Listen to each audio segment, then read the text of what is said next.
कहां से शुरू करूं समझ में नहीं आता।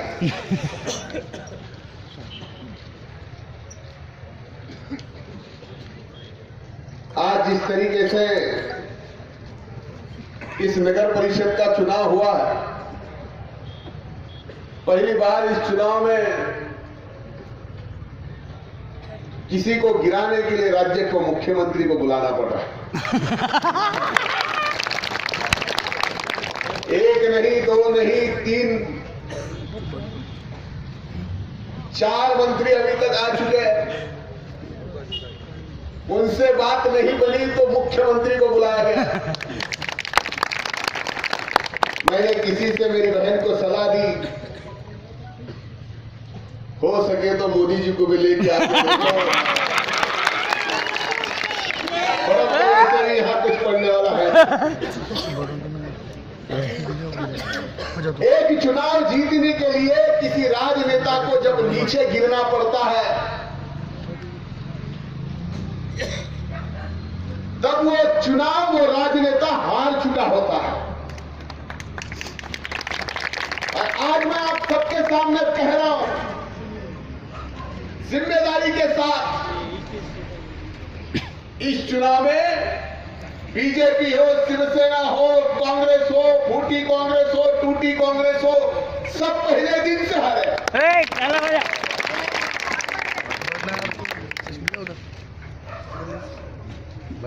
क्या क्या नहीं किया उन्होंने। यहाँ के उम्मीदवार शरद मुंडे, मारा उन्हीं को, केस किया उन्हीं पे, और चुनाव के पहले कड़ी पार भी किया उन्हीं को। क्यों? क्योंकि प्रचार के दरमियान आप सबके सामने वोट मांगने ना आए। ये इतने नीचे गिरना किसको कहते हैं? कसूर क्या उनका? ना कोई केस है। एक केस है, वो भी पॉलिटिकल केस है। किसी आंदोलन में रास्ता रोका गया था, उस कारण की केस है, उनको तड़ीपार किया। मैं यहां के सभी जिम्मेदार, चाहे शरीफ भाई हो, हनी बाबू हो, वाजिद हो, मेरे सभी सहयोगी, जिन्होंने आखिरी समय तक, कल तक यहां के सभी जिम्मेदारों ने इस प्रभाग की जिम्मेदारी ली, मैं आप सबका शुक्रगुजार हूं। आपके कारण, आपके मेहनत के कारण आज ये अपने प्रभाग में, मेरे गली में ये वातावरण राष्ट्रवादी कांग्रेस पार्टी का बना हुआ है। एक तरफ मेरे पे आरोप किया जाता है कि मैंने कोई विकास नहीं किया। कोई आके इस रास्ते पे सभा लेने की कोशिश करे और ये रास्ता देखिए क्या ये विकास नहीं है। जब रास्ते बने, नगर उद्यान से 20 करोड़ रुपए रोके गए। 20 करोड़ किस कारण से रोके? कि उनको मालूम है रास्ता तो हो गया, नालियां नहीं होने देंगे। जब तक इन्होंने पैसे रोके, फिर मैंने पिछले अधिवेशन में मुख्यमंत्री को खत लिखा, पहले दिन ही अधिवेशन के, ये पैसे अगर आपने बरली नगर परिषद में जमा नहीं करा है तो मैं आपको आपके केबिन के बाहर निकलने नहीं दूंगा। ये मेरे फर्जी का पैसा है। फिर 2 दिन बाद उन्होंने पैसे दिए, तब जाके नालियों का काम चालू हुआ। हमने नालियों का काम चालू किया तो इन्होंने कहा ये नालियों का काम अच्छा नहीं हो रहा, नालियों के काम की वजह से ट्रैफिक में तकलीफ आ रही है, नालियों के काम की वजह से रेती रास्ते में आ रही है। कोई मुझे ये समझाए, बीजेपी वाला या कांग्रेस वाला नेता, कि भाई ऐसी कोई व्यवस्था है नाली बांधने की जहां पे ऐसी रेती हवा में रखी जाती है, सीमेंट भी हवा में रखा जाता है, ऐसे मिक्स किया जाता है और डायरेक्ट नाली बांधने के लिए डाला जाता है, ऐसी कोई व्यवस्था है? अरे कोई भी काम करना होगा तो मटेरियल जो डालना है वो रास्ते पे ही डालना होगा, जमीन पे ही डालना होगा। उसके ऊपर भी आरोप। आज मैं आप सबके सामने ये कहना चाहता हूं, पिछले 5 साल के अंदर हमने इस बरली शहर का 150 करोड़ रुपए का विकास किया है। हमने 150 रुपए का विकास किया और यहाँ पे फाइनेंस मिनिस्टर आके बोलता है कि हम 5 साल में बरली शहर को 50 करोड़ दूंगा। भैया 5 साल कैसे गया? किसको फंसा रहे हो? आप तो 2 साल अभी हो गए आपके, रहे 3 साल, उसमें आप 5 साल के 50 करोड़ कैसे दे सकते हो? किसको फंसा रहे हो? ये जो बीजेपी वाले हैं इस तरीके से चालाकी करता है। आज हर चीज में बोले रास्ते में खाया तो इतना अच्छा रास्ता होता। किस पे आरोप कर रहे हो? आपने कहां खाया? मैंने टीवी के सामने हाउस में प्रूफ के साथ यहां पे दिया हुआ है, आपने सब देखा हुआ है। उसकी इंक्वायरी निकाली तो क्या से क्या हो जाएगा आपको मालूम है? अरे हमने थोड़ा सा भी पाप अगर इस नगर परिषद में क्या होगा, हमारे ऊपर भ्रष्टाचार के आरोप लगाए। 2 साल आप सत्ता में है, इस 2 साल के अंदर आपने एक तो इंक्वायरी लगानी चाहिए थी और कहीं बताना चाहिए था कि इस पर्ली के नगर परिषद में हमने करीब 5 रुपये का कुछ किया होगा। आप नहीं बता पाए क्योंकि ऐसा कुछ इसमें हुआ नहीं है। मैं 2-3 चीजें आप सबके सामने जिम्मेदारी से कबूल करता हूं कि मलिकपुरा और इसके ऊपर के हबीबपुरा हो और पीछे के कुछ रास्ते और कुछ काम बाकी है। कुछ हमारे पिछले नुमाइंदों ने यहां पे थोड़ी बहुत गलतियां की है, उस कारण से काम में थोड़ा सा दखल अंदाजी देने में थोड़ी सी हमसे चूक हुई है, लेकिन मैं आप सबके सामने जिम्मेदारी लेता हूं। मलिकपुरे के अंदर जो काम बाकी है, बहुत ज्यादा नहीं, 6 महीने के अंदर वो पूरी करके देने की जबान मैं आप सबके सामने देता हूं। मेरी आप सबसे गुजारिश यही है कि मलिकपुरा ये मेरी गली है, मेरा घर मलिकपुरे में आता है और इस गली में कहीं धनुष सेवान या कमल खिले या कांग्रेस का हाथ खिले, ये आप सब होने मत देना। मैं आज एक कांग्रेस ने उम्मीदवार खड़े किए, खुद कांग्रेस खड़ी है, ये कांग्रेस का नेता आप सबको मालूम है कैसा है क्या है। एक ही पूरे विश्व में ऐसा नेता है जो हर चुनाव लड़ता है, हर चुनाव हारता है, फिर भी प्रॉपर्टी डबल करता है।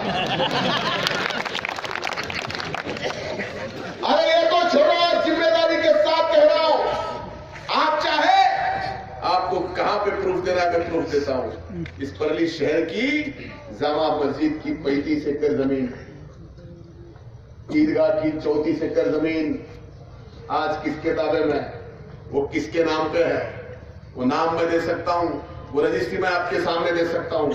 अगर वो कांग्रेस वाला थोड़ी ताकत आई तो 70 एकड़ जमीन जो आपकी है, कौन की है, वो जमीन अगर लेके आज उसकी ताबे में नहीं है जमीन, वो फिर भी आप उस कांग्रेस को वोट देंगे, उस नेता को आप वोट देंगे जो आज बीजेपी के पैसों के लिए चुनाव लड़ रहा है। अरे ऐसा कोई बेगैरत इंसान मैंने देखा नहीं जो पैसों के लिए राष्ट्रवादी कांग्रेस पार्टी के वोट काटने के लिए अपने बेटी को खड़ा करके गिरा सकता है। ऐसा मैंने कोई नेता यहां पे देखा नहीं। इसलिए हाथ जोड़ के आप सबसे विनती करता हूं कि ये चुनाव ये मेरे जीने मरने का चुनाव। आज मैं अकेला लड़ रहा हूं, यहां आज एक खासदार है, एक मंत्री है, खासदार डोर टू डोर जा रहे, मंत्री गली गली सभा ले रहे और क्या बोल रहे कि मुझे पर्ली को डिजिटल करना है। डिजिटल मतलब क्या? अरे भैया हम तो पहले ही डिजिटल है, हमारे पास तो सब स्मार्टफोन है, डिजिटल है, 3G है, अभी रिलायंस का 4G भी है, आप क्या डिजिटल करोगे? अरे समझा, अरे बड़े बड़े ऐसे डिजिटल बोल के ये अच्छे दिन का एक हो गया, 15 लाख का हो गया। आप पर्ली के लिए डिजिटल का एक जुमला यहाँ पे चुनावी बनाया जा रहा है। ये किस तरीके से चुनाव? स्मार्ट सिटी बनाएंगे, कैसे बनाएंगे? अरे इस पूरे देश में स्मार्ट सिटी बनाने का विषय आया तो पहले 100 सिटी निकाली, वो भी पूरी कारपोरेशन है जिनकी लोक संख्या 1-1 करोड़ के पीछे है, और आप बोलेंगे कि पर्ली शहर स्मार्ट सिटी बनाओगे। अरे कैसे बनाएंगे भैया, पहले तो हम पहले से स्मार्ट है, क्या स्मार्ट बनाओगे? अरे हमें क्या चाहिए? आप पहले हमारे सवाल का जवाब दो। आप पिछले 8 साल से इस पर्ली चुनाव क्षेत्र के विधायक हो, आपने विधायक बोल के इस पर्ली शहर के अंदर क्या विकास काम किया, ये आपको दिखाना होगा इस चुनाव में, इसका जवाब आपको देना होगा। एक हमारी बहन सांसद है जिसका हर साल संसद का निधि जो आता है 5 करोड़ आता है 1 साल का। आज उनको 3 साल होने आए, 15 करोड़ रुपए। 15 करोड़ में से आज जो बीजेपी वाले आपसे वोट मांग रहे क्या मलिकपुर में 1500 रुपए तो आए। अरे मैंने जितना हो सकता है मुझसे, मैंने अपना अवदान निधि लगाया, नगर परिषद के काम किए, कुछ सही हुए कुछ गलत हुए मैं मानता हूं, लेकिन हमने ईमानदारी से काम करने की कोशिश की, इसको आपको नजरअंदाज करने नहीं आया। आज एक माहौल बनाया जा रहा है, एक आदमी को टारगेट किया जा रहा है, मैं अकेला, और इस डीएम को गिराने के लिए सीएम को लाया जा रहा है। लेकिन इन सबको मालूम नहीं है A B C उसके बाद ये आगे गया, अब क्या है जी। अरे क्यों ये कर रहे हैं? अरे आपको कुछ ना कुछ इस बदली शहर के अंदर कुछ करने के लिए बताना चाहिए। अरे आपकी ये सरकार 2 साल है, 2 साल से आपने एक कम से कम परली शहर के लिए कुछ तो करना चाहिए। अरे कितने दिनों से मांगे, अजीत दादा थे उप मुख्यमंत्री, हमने 14 करोड़ रुपए बाईपास के लिए मांगे, बाईपास के लिए 14 करोड़ रुपए उन्होंने दिए, जमीन खरीदने के लिए। आज तक वो बाईपास 2 साल में आपको हमने पैसे दिए हुए उसको बाईपास करने नहीं आया। और आप क्या परली शहर का विकास करेंगे? आपको क्या मालूम है परली शहर? अरे हमारे दिमाग में और जहन में परली शहर का नक्शा ना नक्शा, घर ना घर, गली ना गली मालूम है, क्योंकि हम बचपन से जुड़े हुए हैं। इसलिए ये सारी चीजों को आप देखें। मैं यही कहना चाहता हूं आप सबसे